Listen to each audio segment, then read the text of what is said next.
cynic. Yeah, but I'm just helping you. Join us for Ministry of Defence, Saturday nights, 8 o'clock on GBNews. I'm Dan Wootton. Join me Monday to Thursday from 9 to 11 for the feistiest and most fun news debate on TV, where free speech reigns. I'll bring you a sharp take on the day's biggest stories, bombshell newsmaker interviews, and A-list guests. And I guarantee you, no spin, no bias, no censorship, and no reason to go to bed. That's Dan Wootton tonight, Monday to Thursdays from 9 on GB News.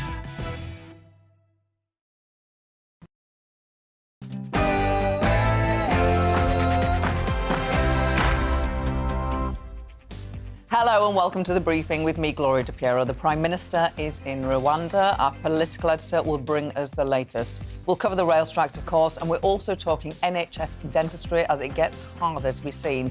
I'll have an incredible interview with Harriet Harman, former Deputy Labour leader. She says Labour's next leader must be a woman. She talks about so much more too. First, it is the news.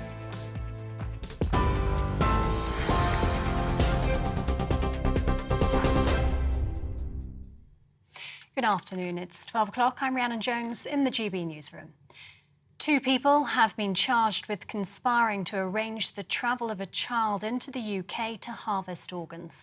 A 6-year-old man and 55-year-old woman, both from Nigeria, have been remanded in custody. They're due to appear at Uxbridge Magistrates Court. The child has been taken into care. The Met Police is being re-investigated over the way it handled its inquiry into serial killer Stephen Port's victims. Port murdered 4 young men in Barking, East London, and is serving a whole life sentence. A 2021 inquest found police failures probably contributed to the deaths of 3 of his victims. Scotland Yard has acknowledged the failings and says it will support the new inquiry. Unions and train operators have resumed their talks to try and resolve the dispute over pay and conditions. Tens of thousands of rail workers have walked off the job for the second time this week, causing major travel disruption across the country. 1 in 5 trains are running today, and they're mostly restricted to main lines. The government's already announced it's planning to change the law to allow agency staff to fill in for striking workers. The RMT's Assistant General Secretary John Leach told GB News the current offer needs to be improved.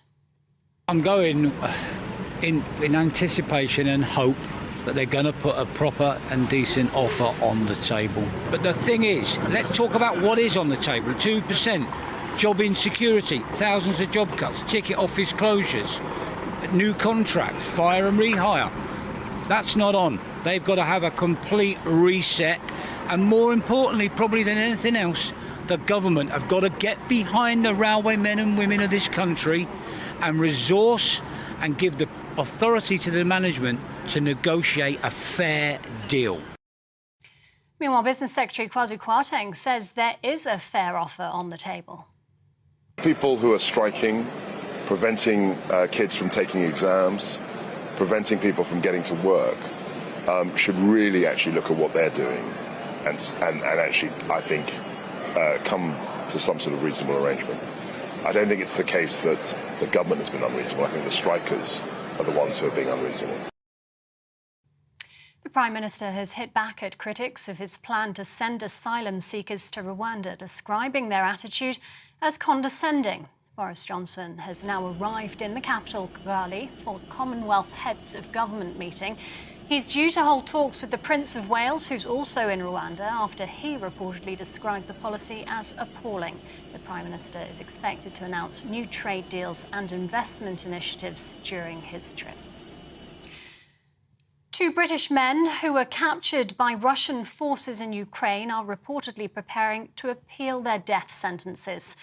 Aidan Aslin, Sean Pinner and Moroccan national Brahim Sadoun were convicted by a Russian-backed court in the breakaway region of Donetsk. Sean Pinner's lawyer says if the appeal is dismissed, they'll request clemency. Meanwhile, the UK has announced a raft of new sanctions against Russia, which includes a ban on exporting jet fuel and British banknotes. In Turkey, the Foreign Secretary accused Moscow of weaponising hunger with its blockade of Ukrainian grain. Liz Truss said if issues aren't resolved within a month, the global impact will be huge. She says the UK and Turkey will work together to get the grain out of Ukraine.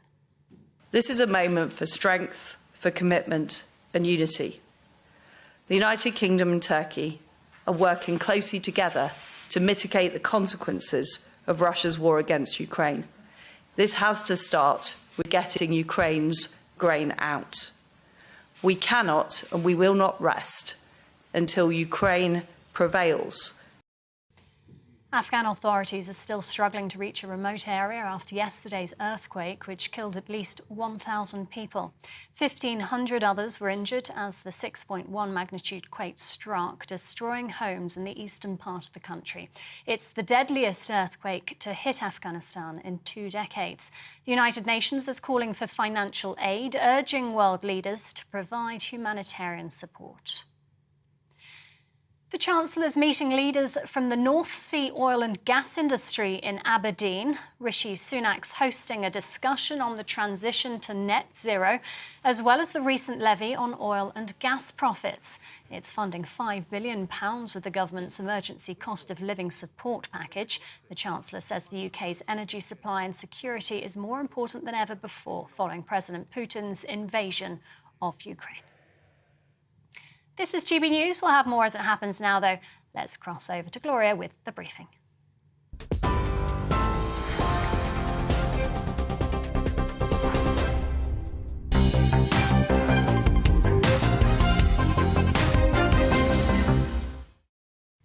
Hello and welcome. 6 years ago, we went to the polls and changed the course of history, voting to leave the European Union. Are you happy with how you voted then? Has Brexit lived up to your expectations? And what's been the economic impact? There were lots of predictions of economic doom if we voted to leave, and certainly we're having a tough time right now. But how much does Brexit have to do with it, if anything? Well, there's no one better to tell us than our economics and business editor, Liam Halligan. And he's with me now. Liam, so you, on balance, voted to leave. I, on balance, voted to remain. But are either of us vindicated? But then we both very much agreed that whatever the result of the referendum, it absolutely must be implemented. And I watched you suffer in the House of Commons during those crazy Brexit wars. Labour MPs like you, like Caroline Flint, who voted Remain, but were absolutely determined that your party should help to implement the referendum. It sounds like a cop-out, but it really is too early to tell. It's 6 years on. Why? Because we spent 3 years arguing about the referendum result, an absolute disgraceful episode in British history, in my opinion. Absolutely. Other people will have different opinions. But I think had we not implemented the referendum, we would have been a laughingstock around the world. We are meant to be the mother of all parliaments. For our parliament to have prevented the implementation of the biggest ever expression of democracy in British history was completely disgraceful. And there are still people in the British establishment trying to reverse the referendum result, even now. In that context, they'll take everything that I say, they'll disregard it, despite my sort of economics background. But I do think, on balance, objectively, it's too early to say, because we spent those 3 years arguing about Brexit. We're still arguing about Brexit. It's still not fully implemented, not least in Northern Ireland. And then, of course, we had the COVID pandemic, and now we've got the war in Ukraine. So who really knows? But I think a stab in the dark would suggest objectively that, George Osborne and co, the Chancellor at the time, said if we even voted to leave the European Union, there would be an immediate and profound economic shock. There was a 250-page Treasury report saying that. That didn't happen. Actually, the UK grew particularly well between 2017, 2018 and 2019 compared to much of the rest of the world, despite, or perhaps because of, or disregarding that Brexit referendum result. Then, of course, we went into the pandemic. The UK was quick to implement a vaccination programme, and then we were quick to emerge from lockdown, or quicker than most other advanced industrialised democracies. And so we grew pretty well during 2020. That meant that during 2021, we grew by a bit less than average. But on balance, Gloria, over the last 6 years, we've been pretty much in the middle of the pack in terms of the OECD countries. Our growth has been average or just above average. Our inflation has been about average or just above average, and it still is. Just to ask you a different question. Lots of strikes are happening. Lots more are threatened. Absolutely.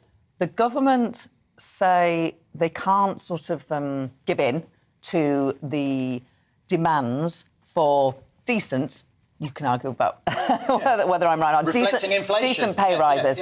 Yet, our mums and dads, I'm very happy for our mums and dads, they're going to get 10% increase in their pension next year. So how can we afford one thing to look after our older people, which I'm very pleased about, but not look after workers? I was discussing this last night with our friend Colin Brazier, who, of course, presents here on GB News in the early evenings. And I said to Colin, and I'll say to you, I think this is actually quite a politically inept strategy from the government. They will be telling themselves, pensioners often vote Tory, so we need to look after the pensioners. Now, of course, there is pensioner poverty in the UK. There will be pensioners watching this and listening to this on the radio who will be screaming at me for suggesting that it's not quite the right thing to give pensioners a 10% increase in their pension because, of course, the government's restoring the triple lock, which means a pension increases the basic state pension every year, either by the rate of inflation or 2.5%, or by the rate of increase of wages, whichever is the highest. And, of course, inflation is 9 or 10%.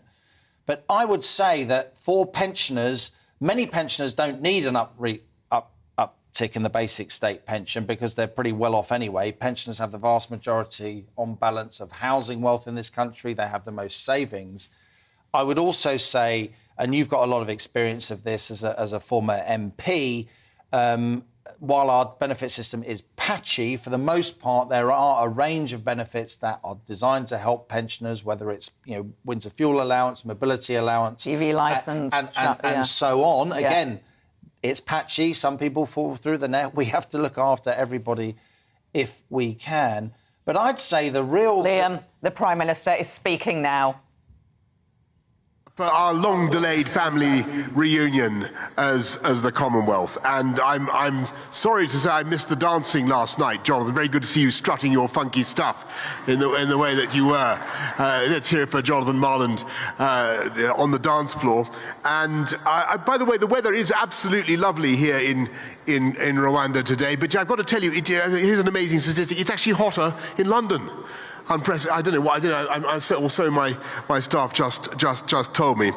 This is a very, very timely meeting. As Jonathan has just said, we've all come out of the misery of the COVID lockdowns and look at what is going on in the world today. Unfortunately, we still see economic pressures, and we're seeing spikes in the cost of energy, spikes in the cost of food, and of fertilizer.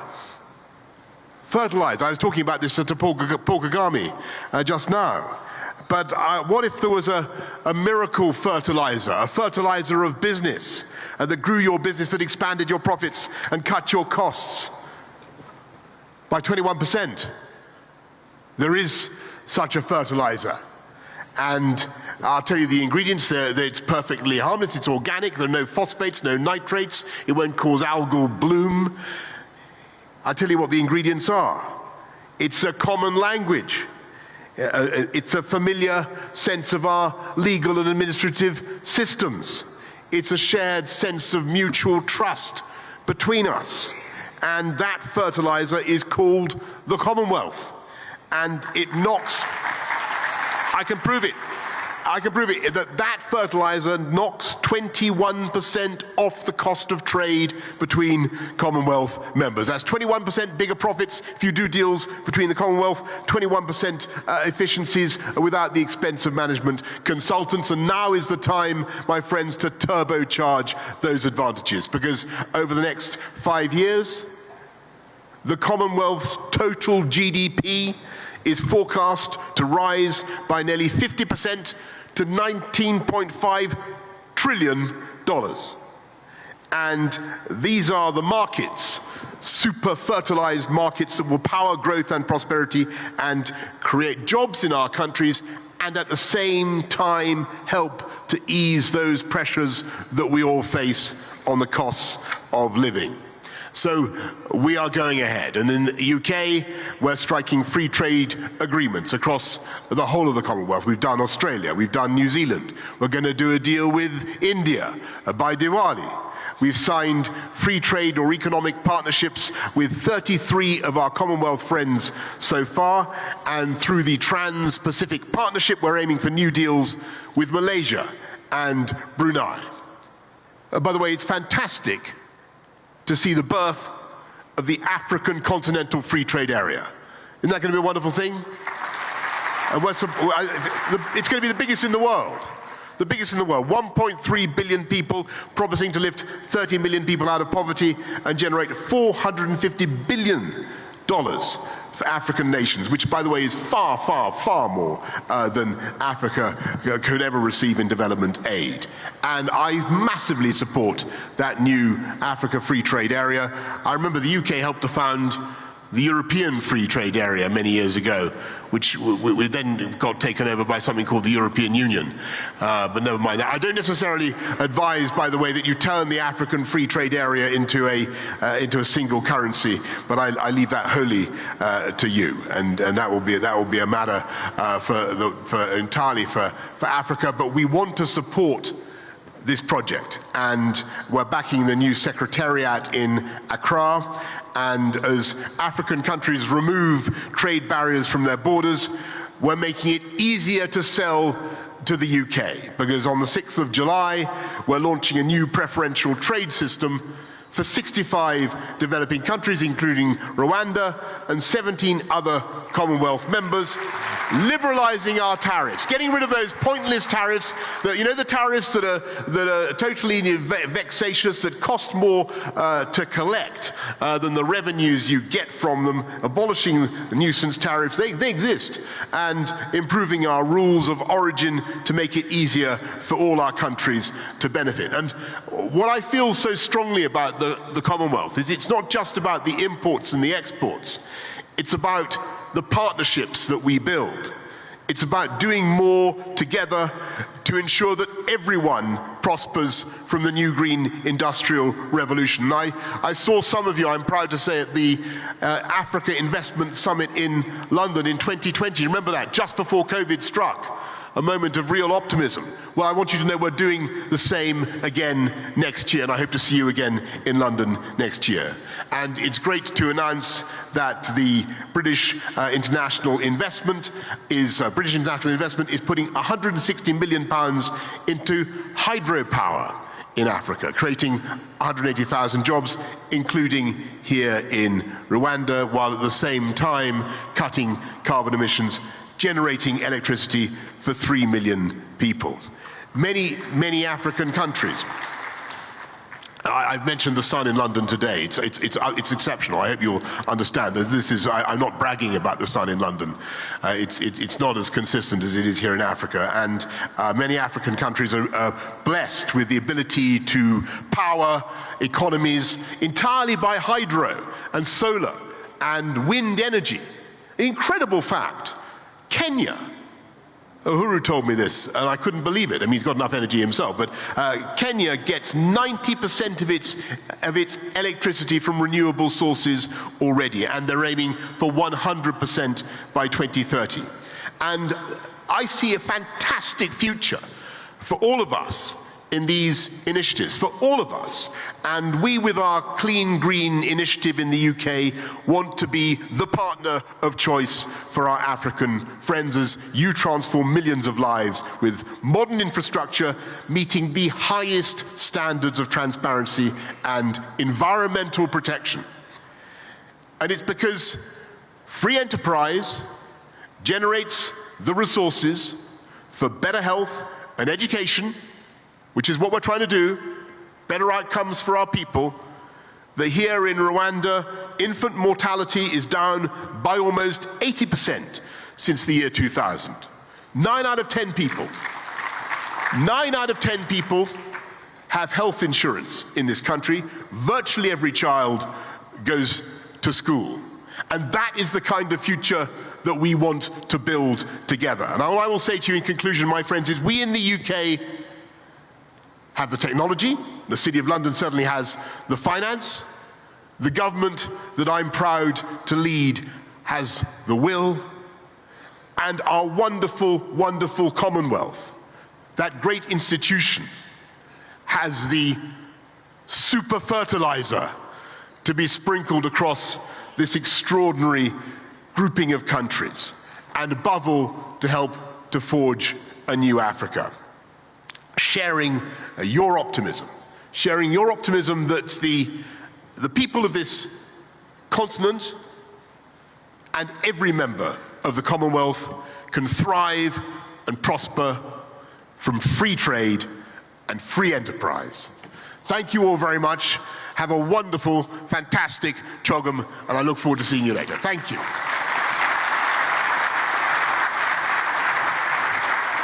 Our political editor, Darren McCaffrey, travelled with the Prime Minister on his plane, and he is in Kigali, where he joins us now. Darren McCaffrey, it's always good to see you. You travelled with the Prime Minister. What have you got to tell us? Yeah, really fascinating, isn't it? Listen into the Prime Minister there, talking about, he thinks, the potential commercial and trade opportunities that the Commonwealth provide to Britain, but also to each other, talking about what a great trade body, not just a political body, that the Commonwealth can prove to be. But frankly, this visit is about a lot more than just that. Clearly for the Prime Minister, though, he does want to focus on that, and we know, for example, he's pretty concerned actually about the impact that the war in Ukraine is having here in sub-Saharan Africa, with food prices, with the lack of fertiliser, which he mentioned during that speech. And there is going to be continuing emphasis and focus, I think, on that here at the Commonwealth Summit, then leading into the G7, which is due to be held immediately after this in Germany, and then a NATO summit next week. Though much of the discussion, it must be said, travelling with the Prime Minister overnight was clearly on the government's immigration plans, that £120 million deal with Rwanda to send failed refugees, failed migrants here. Now, clearly, none of them have arrived after that flight was stopped at the last moment. But the Prime Minister continues to put up a pretty strong case for it. He essentially defends it at every turn, even when he was questioned about those comments that reportedly Prince Charles, who's also here at the Commonwealth Summit, made, discussing it and calling the policy appalling. The Prime Minister saying that he didn't necessarily agree with those that had condescending views about Rwanda, and that this was a sensible policy that would act as a deterrent, which in many would say is going to lead, one would have thought, to maybe a bit of an awkward meeting when Prince Charles meets Boris Johnson in a bilateral meeting tomorrow at Gloria. And I think that could be quite awkward. So the Prime Minister repeatedly, though, emphasising, and you heard it there in that speech, what a nice place Kigali, the capital of Rwanda, is, and that he feels that people essentially are doing down a place that many of them have not been to. But clearly the policy literally has not gone off the ground, so the Prime Minister's got an awful lot more work to do in those regards. As you say, he arrived here this morning. He's got a pretty busy schedule, lots of bilateral meetings. He's just had one with the President of Rwanda, President Kagame, in the last hour or so. He's got lots of visits coming up and meetings as well. And the summit, though, itself properly gets underway tomorrow. Lots of politics involved in that too, not least of all who's going to head up the Commonwealth in the years to come. So, busy schedule for the Prime Minister. There'll be lots of focus, though, on that meeting with Prince Charles tomorrow. Darren McCaffrey, our political editor, thank you. So, as the Prime Minister lands in Rwanda, back here, it's been a long week, with rail strikes causing chaos, inflation at a fresh 40-year high, caused by food and fuel prices. Are we going back to the 70s? Kate Bush is number one, after all. Joining me now is Kevin Maguire, Associate Editor for the Daily Mirror. Hello, Kevin. How are you doing? Very well, Gloria. You're right. It has been a long week, and it's only Thursday. Too much going to happen Friday, Saturday, Sunday. Yeah, well, lucky you. I can see you're working from home. Let's talk about these rail strikes. Labour, they've been in a bit of a pickle because some Labour MPs, including some frontbenchers, have been on the picket line. Now, can a party that wants to be in government and will obviously have to resolve a dispute like that, can they do it if some of their MPs are taking a side by joining a picket line. Yeah, I believe it can. Keir Starmer clearly doesn't, as he told his frontbenchers and their bag carriers, their juniors in Parliament, they mustn't go on picket line, being defied by quite a number, actually. He's going to have to decide whether he disciplines them, gets apologies, or looks the other way. And he replies all the time, what would you do? Well, I wouldn't do this, I would meet them. He says to Boris Johnson, you haven't done anything, you haven't lifted a finger, you haven't met the unions, nor has Grant Shapps. But the government keep trying to shift it onto Labour, and I think it's perfectly reasonable for the governing party to ask an opposition, what would you do? But I do believe when you've got a cost of living crisis, inflation is 9.1%, and these strikes, there's a groundswell, a fairly significant proportion of the country that thinks they're justified. Doesn't necessarily mean they support them, but think they're justified because they can see what's happening to salaries. So yes, I do think Labour could win if it's seen on the side of working people. And Mick Lynch, the RMT General Secretary, has been the standout star of this dispute, chewing up Conservative MPs, TV interviews who try to give him stick, because you can see he's a working man. He's on a decent salary now as General Secretary, but he represents a sizable proportion of the electorate. And Labour can say, we apologise, we don't want the inconvenience, but we understand why they're on strike, and you can express some form of solidarity. If rail workers win a higher pay rise, then, of course, the rest of the public sector would also then strike to ensure that they got a higher pay rise. And the taxpayer would be stuck with a huge wage bill. Isn't that the difficulty of all this? Yeah, the government seems to want a public sector pay norm of 3%. Inflation's 9.1 and forecast to go up to 11%. So that's a pretty hefty cut in your standards of living. So you basically got two conflicting pressures here. You've got workers right across the board, whether they're running businesses, self-employed, or employees, saying, look, we've got to put up our wages, or in the case of suppliers, put up prices to protect living standards. Then you've got the government looking at how much it's spending and wanting to keep it down. So there is a direct conflict there. But all of a sudden, the government says we're going to give 10% or so to pensioners next year under the triple lock system, after it broke its promise for last year. In the April's increase was only 3.1%. So how can you afford to do that for pensioners and then say you can't afford to do it for workers because it's inflationary? I think the Chancellor says, well, actually pensioners don't produce anything, so it doesn't have a knock-on increase in prices. And I suppose what he also meant to say, and he didn't, is that the extra money for pensioners is a lot smaller than giving decent pay rises to doctors, nurses, civil servants, soldiers, police officers, firefighters, as well as rail workers, nurses, teachers, doctors.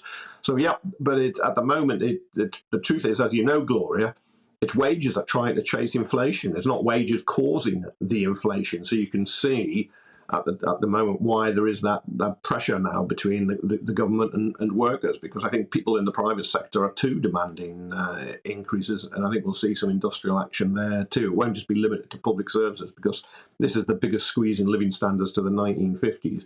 And it would be rather odd if people just sat passively by, and it's one of the reasons I think there's some support for the rail workers, because people are saying, well, it's quite good to see people stand up and try and do something about it rather than just have to take what would be a very bitter pill.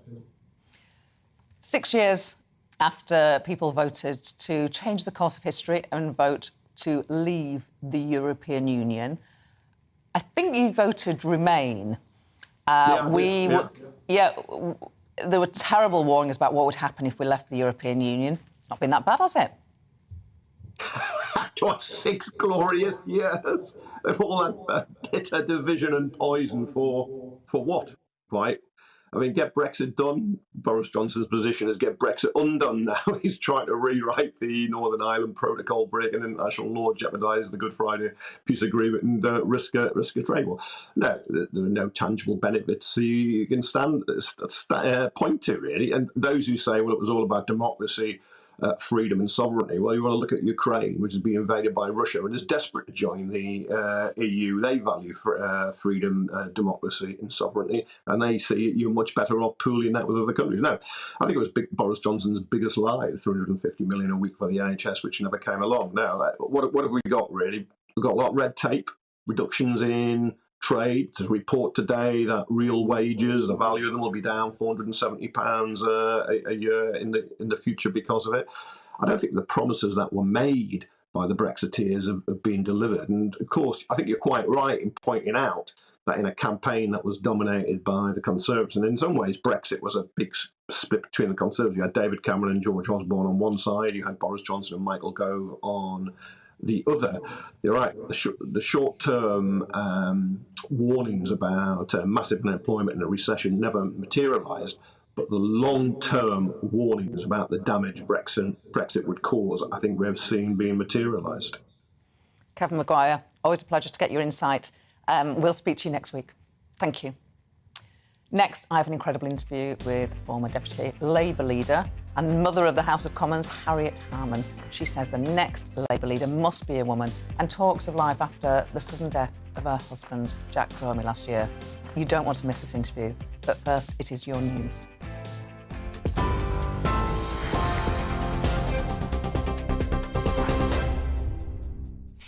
It's 12:30. I'm Rhiannon Jones in the GB newsroom. 2 people have been charged with conspiring to arrange the travel of a child into the UK to harvest organs. A 60-year-old man and 55-year-old woman, both from Nigeria, have been remanded in custody. They're due to appear at Uxbridge Magistrates Court. The child has been taken into care. The Met Police is being reinvestigated over the way it handled its inquiry into serial killer Stephen Port's victims. It follows a 2021 inquest which found police failures probably contributed to the deaths of 3 of the 4 men. Scotland Yard has acknowledged the failings and says it will offer every support to the new inquiry. More railway staff could be set to strike as the Transport Salaried Staffs Association said it will ballot members working at 10 train companies across the UK. It comes as tens of thousands of rail workers walked off the job for the second time this week, causing major travel disruption across the country. Although talks are underway, just 1 in 5 trains are running today, and they're mostly restricted to main lines. The Prime Minister has promised to keep going with the government's controversial policy sending asylum seekers to Rwanda. During a visit to the country, he stressed it hadn't been ruled unlawful in any UK court, nor in Strasbourg. He also said he'll stress the obvious merits of the policy to the Prince of Wales when they meet in Kigali. 2 British men who were captured by Russian forces in Ukraine are reportedly preparing to appeal their death sentences. Aidan Aslin, Sean Pinner and Moroccan national Brahim Sadoun were convicted by a Russian-backed court in the breakaway region of Donetsk. Sean Pinner's lawyer says if the appeal is dismissed, they'll request clemency. TV online and DAB+ radio, this is GB News. Gloria is back in just a moment.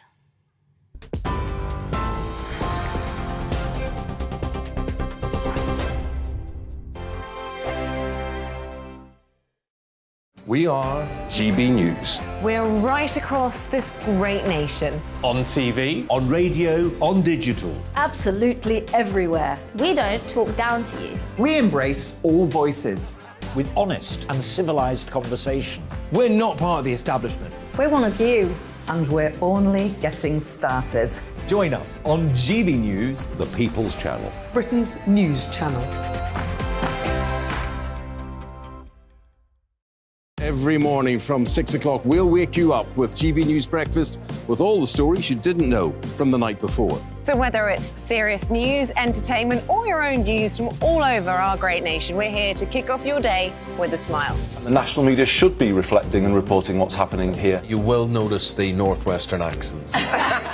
Whether you're with us on TV, radio, or online, every morning, it's breakfast from 6 a.m. Hope you can join us.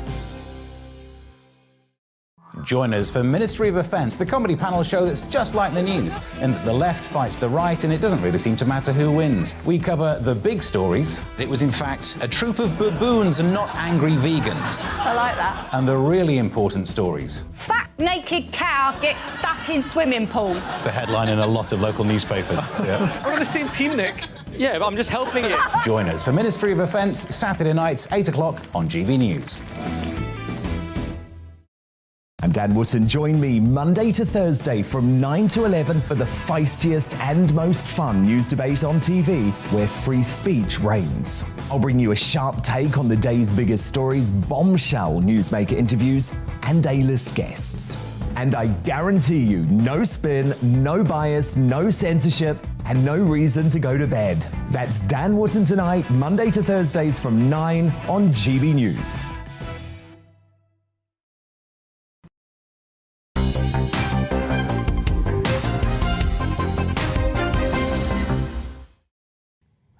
Now it's time for my latest Life and Times, my new series of interviews with some of the biggest political figures of our generation. I spoke with Harriet Harman, former Deputy Leader of Labour, among many other roles. You're in for a treat. This is Life and Times.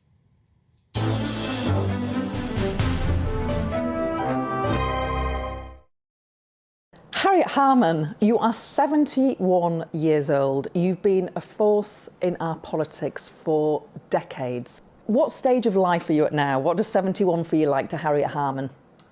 Well, I mean, to think that I was first elected when I was just 32, which was, as you say, not recently.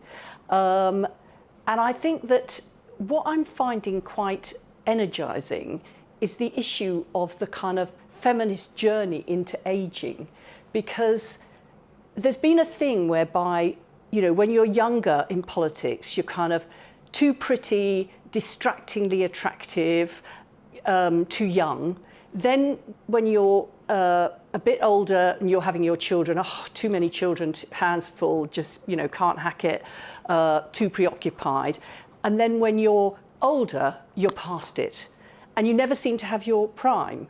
Whereas with men, when they're younger, they're up and coming, somebody to watch, dynamic. Then when they've got loads of children, reassuringly virile. And then when they're older and grey, then that's wisdom, a bit of the George Clooney, bit attractive silver fox type of thing. And they seem to have their prime all the way through. And us women struggle to have our prime at any time. So I'm now firmly deciding that I am in my prime and I'm embracing ageing. I'm positively going grey and thinking that there's nothing wrong with being older. In fact, because you know a load of things and you've experienced a lot of things and you've got a different perspective, you know, age can be a superpower, not a disability, even for a woman. And yet we're all supposed to be trying to look younger, trying to make our hair look like it did when we were 30, trying to wear clothes that, you know, make you look young and as if you're a reproductive prospect. You know, and the point is to have a sort of meaningful existence which doesn't depend on all of those things. So it's a bit of a new frontier, really, where there's lots of feminists of my generation who've got to my age, and we're now crafting the journey into feminism age-wise. Why did you never stand to be Labour leader, Harriet? Well, I've got dreadful double standards on this because I look around the world and I see women who are like deputies and think, step up. Why don't you be standing for Prime Minister? You'd be miles the best. And yet, when I was deputy and Gordon Brown stood down as leader, I didn't stand for leader. Although lots of people in the Labour Party started to say, when I was doing Prime Minister's questions and things like that, they were saying, why aren't you standing for leader? And I think that it just sounds so pathetic. But I felt I had the confidence within the party, but I'd had such a battering in my political journey that I just didn't feel that I could take the Labour Party from that transition from opposition into government. Partly because I'd always been challenging the press, challenging everybody, you know, and demanding progress. And it doesn't make you very sort of leadershipy. It makes you more like an outsider and a challenger. So I felt really I don't know, when there was like an absolute swarm of men going for it, and I just thought, oh, it might be him or it might be him. And I sort of screened out those people who said, you should be doing it. And of course, I don't know whether I would have done a brilliant job or I would have been hopeless. But the point about the men is they don't seem to reflect on that. They don't ask themselves, if I get it, will I be any good? They ask themselves the question, will I get it? Well, I think I would have definitely got it, and I think I knew that. But I was inhibited by thinking that I might not be the best person, which is kind of a bit of a quaint view. You've have many people who sort of worship you because of the strides that you've taken for women, and you have been mocked along the way too. When people, I mean, it's sort of a flippant thing, but it probably didn't feel it, when people used to refer to you, because you were so politically correct, not as Harriet Harman, but as Harriet Harperson. Does it hurt? Do you laugh about those things? Well, and also Harridan Harman, they used to call me that as well. But it was part of a concerted undermining, really. It wasn't a friendly and ironic thing. It was quite, it was a hostile thing.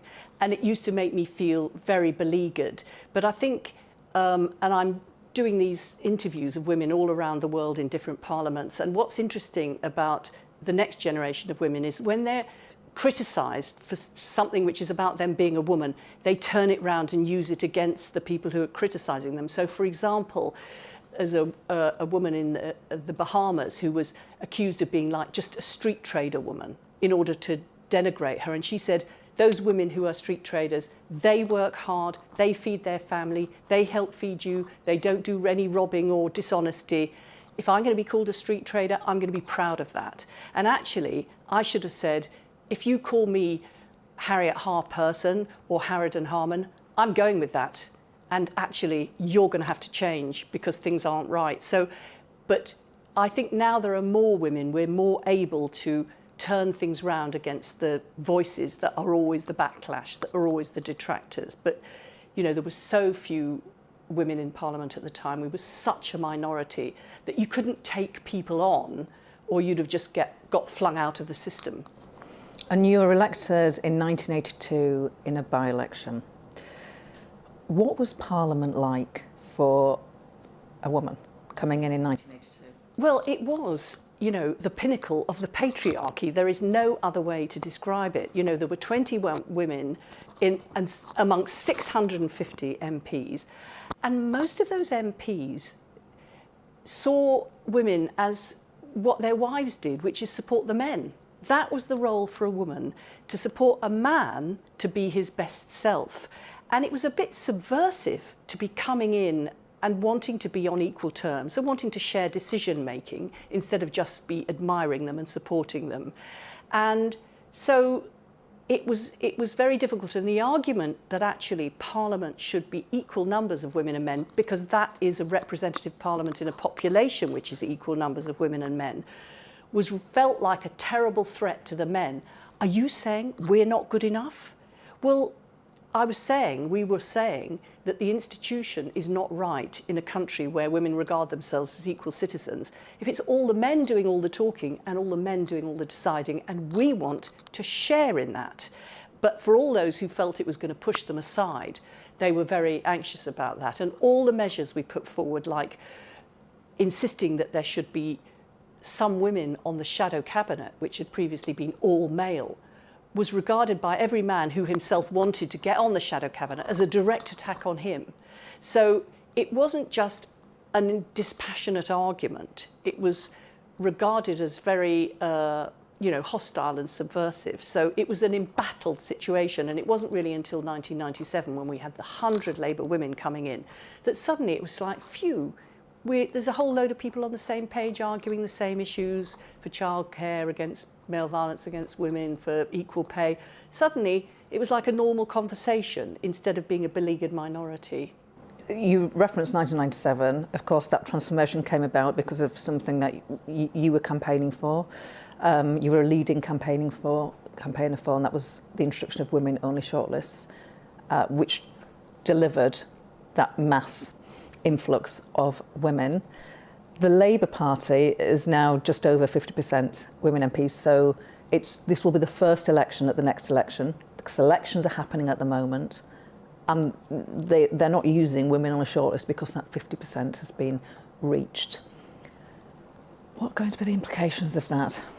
Well, I mean, all women shortlists, as you say, were incredibly important, and they not only changed the face of Parliament and the public policy agenda by all these Labour women coming in, but they also prompted a change in the Conservative Party, because they looked terribly old-fashioned. When their benches were all men in grey suits, they were like, well, actually, we've got loads of women in the Conservative Party. We've got to show that we're a party of women as well as men. So it prompted change in the Conservative Party as well as in the whole of Parliament.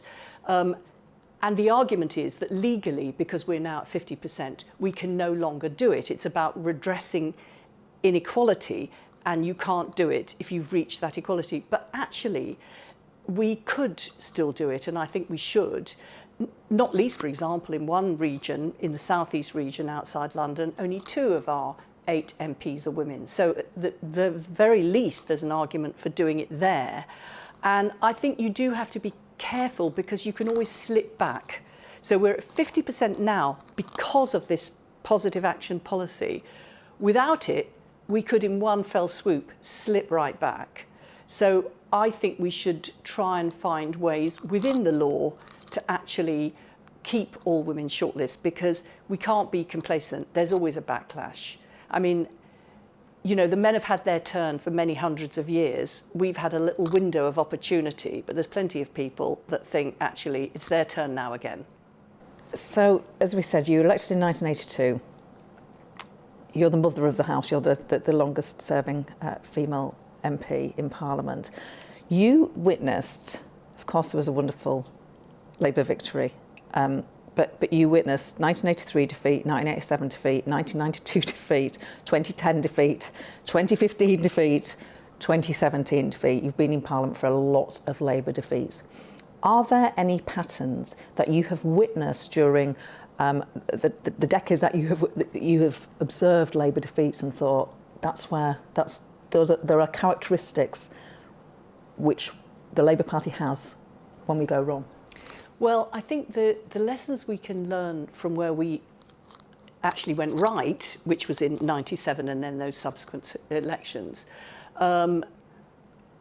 were actually when we came to terms with the fact that you have to listen to what the voters are saying to you, and that you cannot tell them that they're wrong. And there used to be a jokey saying on the left, no compromise with the electorate. Well, if you don't compromise with the electorate and listen to what they're saying, they don't vote for you. And there's that awful moment in the run-up to elections when you're out campaigning all around the country and you speak to people and they see your Labour rosette and they don't look you in the eye. And it's basically, they think that you are there to promulgate your judgment onto them and tell them they're wrong and tell them what to think because you think you know better. And it's all about listening to what people want and taking that on board. You still have your Labour principles, your Labour values, but you've got to put those principles and values in the context of where people are with their lives. And that was really the kind of genius of New Labour. I mean, it sounds rather basic, but it was a big transformation. Instead of us waiting for the public to wake up because they were just so wrong and so stupid to keep voting Conservative, we were like, perhaps the problem is with us, and perhaps we need to change. So we did a whole thing of changing. You know, why is it that even though you're fed up with the Tories, you still don't want to vote for us? And we made those changes. So I think it's about levelling with your own, what it is that people think is wrong with you in terms of the electorate, and not waiting for them to see the light, but actually addressing their concerns. In 1997, which must... Well, I was involved in that election as well. I remember what it felt like, but I certainly wasn't in Parliament. You go straight into the Cabinet as Social Security Secretary. You're fired within a year. That must have felt very brutal. Well, it did, because having campaigned to get Labour into government for 13 years, to only myself survive in government for like 13 months, there was a sort of grisly symmetry about that. But overall, I was just so relieved we weren't in opposition. And I did wish the government well, even though I had been tossed out and, you know, had been denigrated throughout the press. It was very humiliating to be kind of, you know, sacked from the cabinet. But I do think that with the advice and support of various people, because these things are never just what you do yourself, I did being fired really well, because I didn't go bitter, I didn't turn nasty against the government, and I tried to remember that when something bad happens to you, quite often it's not everybody else's fault. Sometimes you can have contributed to why you seem to be deep in the mud. And I did work out what I should have done differently and just pressed on with, and I remember I went to see Gordon Brown, who I'd been his deputy and worked very closely with him when we were in opposition and, you know, and when we were in government. And I said, what am I going to do now? I mean, I was an MP, but, you know, I'd always been part of that team. And he said, well, what do you care about? So I said, well, you know, God, there's no childcare. You know, men are beating up women and murdering them. There's no equal pay, this, that, and the other. And he said, well, just do that.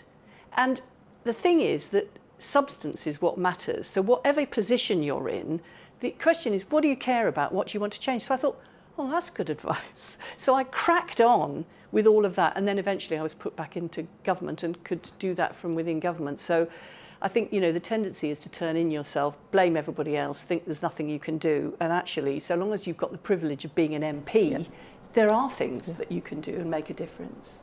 A final question on women in Parliament. You have, two of the Prime Ministers you have witnessed on the Conservative side have been women. Women have done very poorly, actually, in Labour leadership contests. It's always manana, manana, we will have a Labour woman leader. Never happens, does it? Well, it's, you know, we're not going to be having a leadership election anytime soon. You know, I'm strongly supportive of Keir Starmer and want him to get elected and be Prime Minister. But actually, as and when we do in the far distant future have another leadership election, it has got to be a woman next time round, because it's just downright embarrassing that the Conservatives have had two, and we haven't even had a woman leader in opposition, let alone a woman Prime Minister. And I think it's partly because women in the Labour Party are more subversive than the women in the Conservative Party. The women in the Conservative Party tend to work with men without challenging them in quite the way we do. Oh, come on, Margaret Thatcher. Yeah, but she beat the men on their own terms. She didn't change the agenda. She was like the best man there. Whereas we're wanting to change the context and change all the organisation.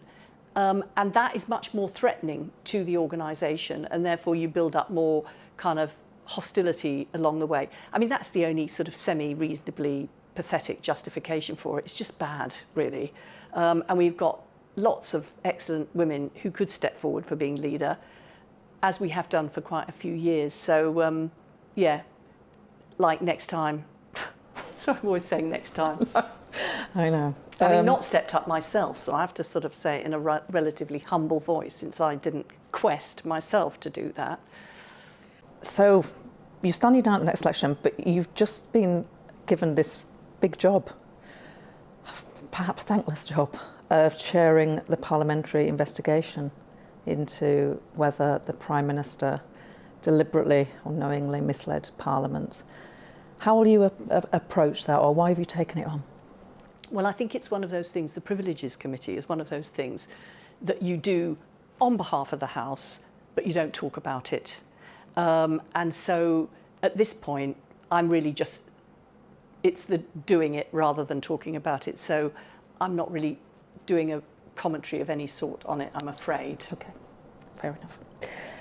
Final question. This personal question, which I hope you don't mind me asking, but you married Jack Dromey, your husband, in 1982, and you lost him very recently. How are you? Well, I'm not entirely sure what the answer to that question is, because it's just 6 months since he died, and he died absolutely suddenly, out of the blue. I feel that widowhood is something that happens to most women who married or have got a partner. Widowhood does happen to them, but there's a real mystery to me in terms of what is the, you know, how you kind of go forward in your life. But I mean, I do know that, well, my mum lived till she was 100 and I'm 70. I might have another 30 years. So that I can't be like, well, because Jack has died, my life is over. And we've always argued you can't just define yourself by the man that you're with. But it is a big, well, it's a huge change if you've kind of more or less developed with somebody and your whole lives are intertwined, and then suddenly they're not there anymore. But I've got children, I've got grandchildren, I've got my constituents. So in a way, I've got no option but to what they describe as crack on. So I'm like cracking on. And I know that's what, I know it sounds corny, but that's what Jack would be wanting me to be doing. But it's easier to talk about it than to walk the talk. So I'm working on the walk the talk side of things. But mostly, you know, I've got lots of blessings in my life. So I must count those. Harriet Harman, thrilled that you agreed to do this interview. Thoroughly enjoyed it. Thank you so much. Thank you.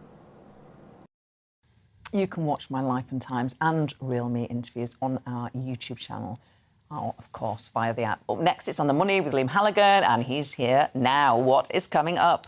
Well, Gloria, many people watching and listening to this show will be aware that household energy bills have gone up hugely. Yeah. That off-gem energy price cap has gone up, and they're going to go up again in October. But at least the cap is there. If the cap wasn't there, household fuel bills would be even higher.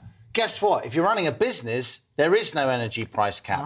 And many businesses now are really suffering from high energy prices. Yesterday, we had a reader, a listener, a viewer to GB News on my show whose pub is about to go down because of high energy bills. And we've got a farmer on today who's arguing the same. Wonderful. A really good point. You've been watching or listening to The Briefing with me, Gloria De Piero. Tom Howard will be here tomorrow at 12. I will be back on Monday. Now it is time for your weather. Hello, Alex Deacon here with your latest weather update from the Met Office. A hot one for some today. Downpours in other places. Hit and miss thunderstorms developing through the day today, particularly across England and Wales.